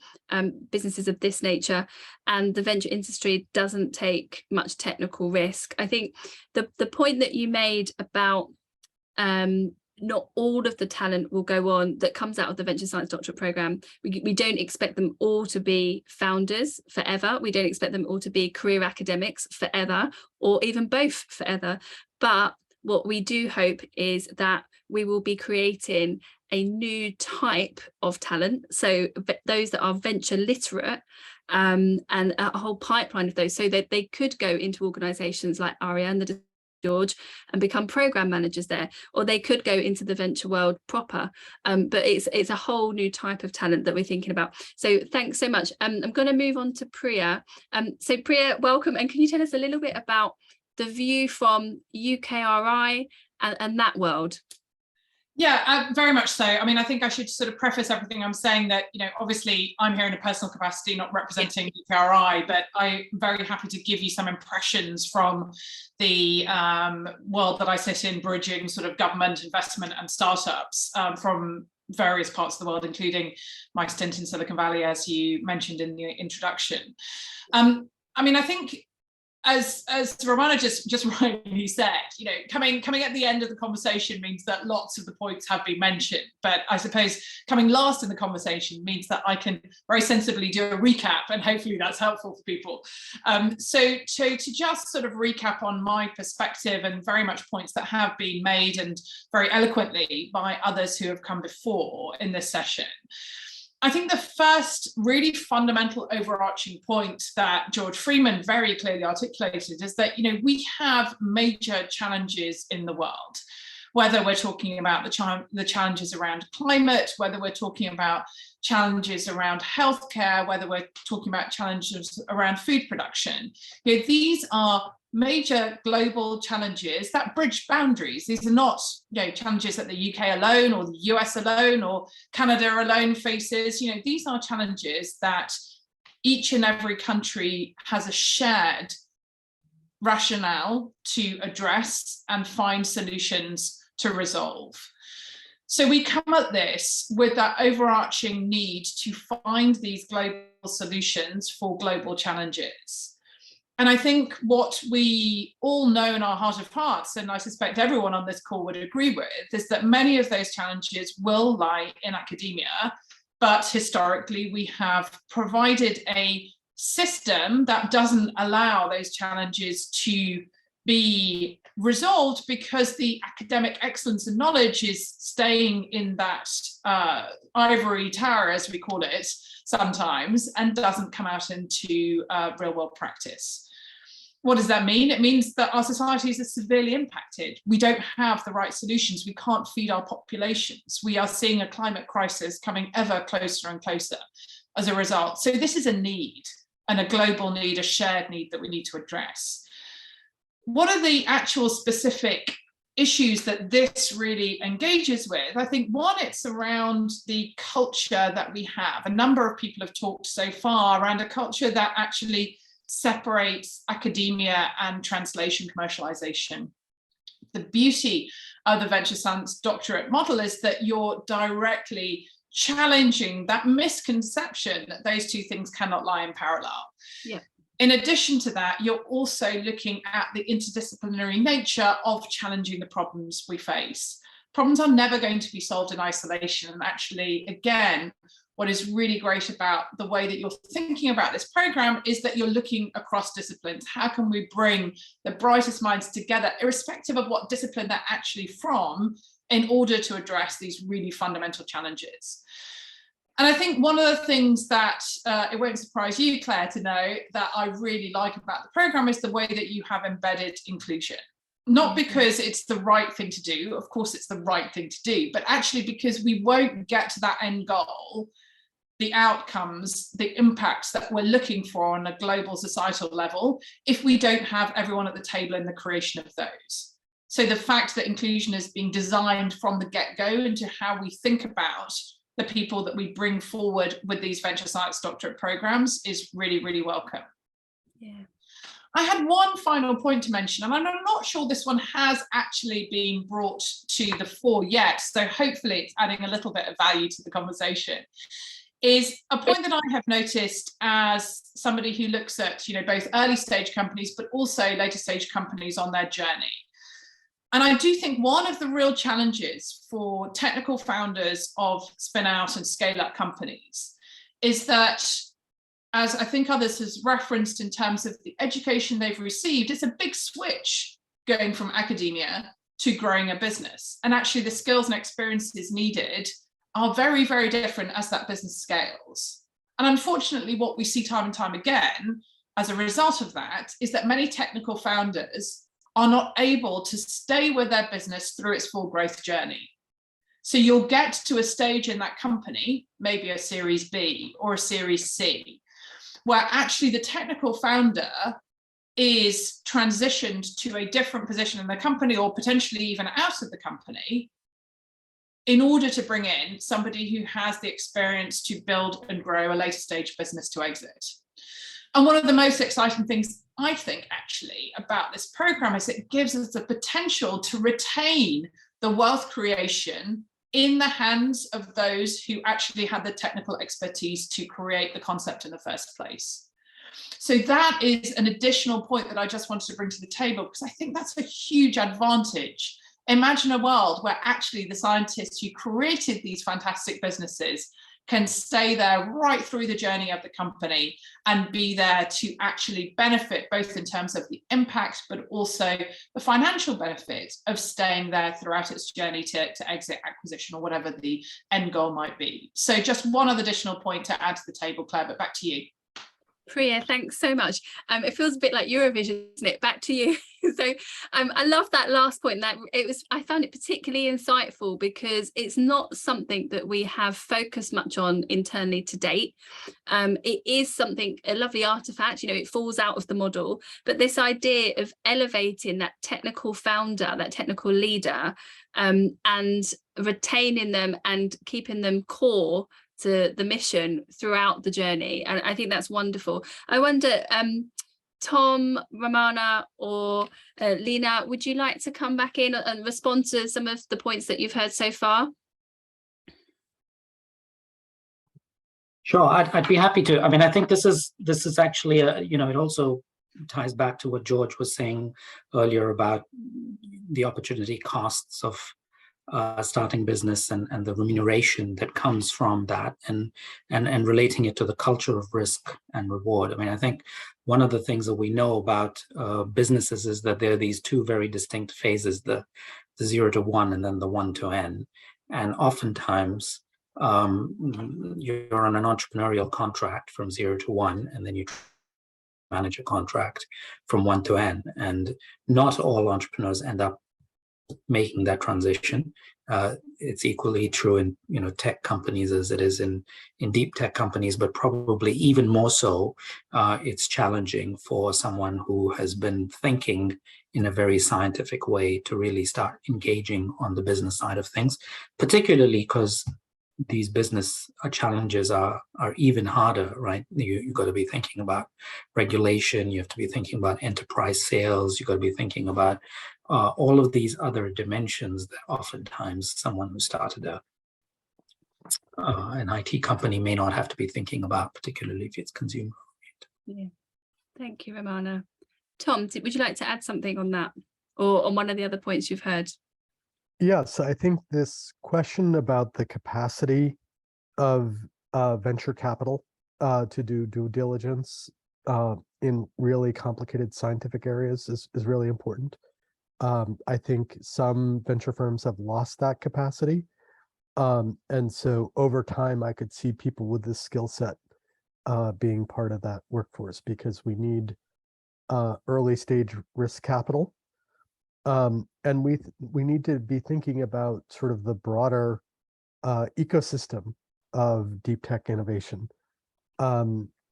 Something that can make a tremendous difference, for example, is the relationship to governments as the early customer.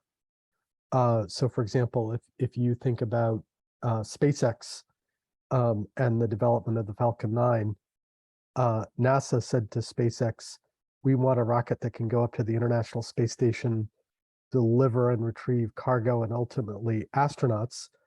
And that's one of the key things that allowed SpaceX to support the development of the Falcon 9. Similarly, if you look at GPS, DoD in that case was the anchor customer. Same thing for the development of the integrated circuit industry. So as we're thinking about the broader deep tech ecosystem, I think talent is a piece of it. But I think addressing the fact that deep tech innovations take longer, are more capital intensive, and may have a greater level of technical risk is really important. And although a lot of times we have a tendency to focus on the supply of innovation, I think there's a very important role for government policy in terms of demand for that innovation and the role of the government as the early customer or the role of leading companies. So for example, Meta, Alphabet, Stripe, McKinsey, and Shopify have made a $925 million commitment to help bootstrap the market for carbon removal, because not only do we have to be carbon neutral, we have to be carbon negative. We've got to, pull out gigatons of CO2 out of the atmosphere, and they're helping to create this new industry. So yes, we need more supply, we need more talent, but we really also need to think about the demand side that is going to allow these ideas to move from the lab to the market. I think that's really, really fantastic, Tom. It's great steer for us internally to sort of zoom back out after head down a year creating the VSD and actually think more broadly about the VSD's position in the broader deep tech ecosystem, not just necessarily as that creator of a talent pipeline, but where else does it sit? What else could it facilitate? So that you're not building a bridge to nowhere. Absolutely. Yeah, absolutely. Priya or Lina, did you want to add one more thing in? I mean, I think just to build on what Thomas was saying there, I do think there's a really interesting opportunity to strengthen the collective knowledge and experience by this, because as you've said, Claire, the people who come through this program will end up in lots of different areas of the ecosystem. And so what I see, if we're looking at the sort of 10, 20, 30-year horizon timeframe, is actually we're upskilling the whole of the ecosystem. Yeah. And that is a huge opportunity in itself. So really excited about the general overarching lift we should bring to the quality of the ecosystem we have around deep tech. Love it. We've gone from creating the Venture Science Doctorate to upskilling the whole ecosystem. Fantastic. So thanks so much. Lina, before I move on, did you have one thing to add? You look like you're about to chip in. Thank you. Well, maybe just one thing. I'm a firm believer on driving results and the value of innovation. To me, that is moving from idea and concept to actually counting the impact in society. Yeah. And that is the difference between being a kind of a market maker or market taker, or just wait and see. And I guess this is about being on the maker side of the equation. Yeah, the demand and supply side. Yeah, absolutely. And I think the impact on society is not just going to be around the outputs, but it's also about the inputs. And on that D&I point, the diversity and inclusion point, for us, the real litmus test is, can we get candidates that join and embark on this program that would never otherwise consider pursuing a PhD? That in itself is huge societal change, regardless of what then they go on to output. So thanks so much, all of you. I'm going to move on. We have not as much time for the live Q&A, but I think what we've done is throughout we've kind of peppered the conversation with questions, and I've been seeing what's going on in the Q&A, the chat function, and putting them to the speakers. So I would welcome if there's any more questions, particularly for our earlier speakers, maybe for Dom or Thane. I think George has now gone, given the events in Parliament today. But particularly if there's any more questions for Dom and Thane, then maybe now is the time to do that. Let's just have a look, see what's coming through. I think we'll probably move on. So the last thing to say is we're going to conclude, and so to wrap up all of the summary and all of the things that have gone on today, we've had so much content. This is just the start. So we've heard that we want to build an innovation nation, a science superpower, a world that works for all of us. Do that, we understand that we need new kinds of institutions and we need new types of talent. And that's where the Venture Science Doctorate comes in. We're super excited about it. We will create that new type of talent and go further. Priya, thanks for that. Upskilling the whole of the ecosystem as well. One that is inclusive, so a talent that is inclusive, sourcing and attracting people into the world of academia and venture creation that would not otherwise consider it. One that is hypermobile, a venture scientist embedded in both worlds simultaneously. And then obviously backed by Eric Schmidt's Foundation. Tom, thanks so much for joining us today, and Anglo American. Thank you, Lina. This launches across the UK next year, next autumn 23. In 10 years, as Thane said, it will scale to train 1,000 science entrepreneurs per year. And so now is the time to join us. So I'm going to summarize briefly. We've had so much. We've had Dom on the venture scientist, introducing the terminology on combinatorial innovation, and Tom referenced that later on. We've had George on porosity, mobility, and obviously the VSD is all about being hypermobile, and this urgent need for new types of career pathways. George also mentioned we don't need to get so wrapped up in the institutions and the physical buildings. And obviously the VST is all about a virtual institution, a decentralized global network. So very different. We've had Seth at 50 years, really with that very powerful, compelling personal story, his journey as a founder, and the importance of culture, and needing to start earlier on in the pipeline at that point of PhD. And I did see in the Q&A, we've actually had some people during that discussion saying, what about even earlier? And that's fab, thank you. Sarah Activate talked about D&I, diversity and inclusion, as standard, and that people-centric approach, fellow first. And then obviously Thane telling us all about the vision for the Venture Science Doctorate. Tom, the world has problems, universities have departments, and the excitement for him in terms of the open educational strategy and the scale and the reach that promises. Lina on going beyond and accelerated discovery and accelerated innovation. And then finally, we've had Ram talking about how do we get stuff out of universities, the pedagogy, and this need to create a venture literate talent for wider society. And then Tom echoed that. Priya on the scale of the challenge, the global challenge, and the beauty of the VSD being that that cultural piece, and that we can do both things and operate in both worlds in parallel. And then that wonderful insight towards the end about elevating the technical leaders. So we've had so much, but just to remind you, this is the start. We want to hear from you. We want to work with you. So whether you're a researcher, a supervisor, a graduate, a funder, a diversity champion, a founder, or a national lab, any of the above, we'd particularly love to hear from you on curriculum development, on diversity, and on community building. So do reach out to us and also to our speakers. So thank you everybody for joining today, and thank you for all of our speakers for joining.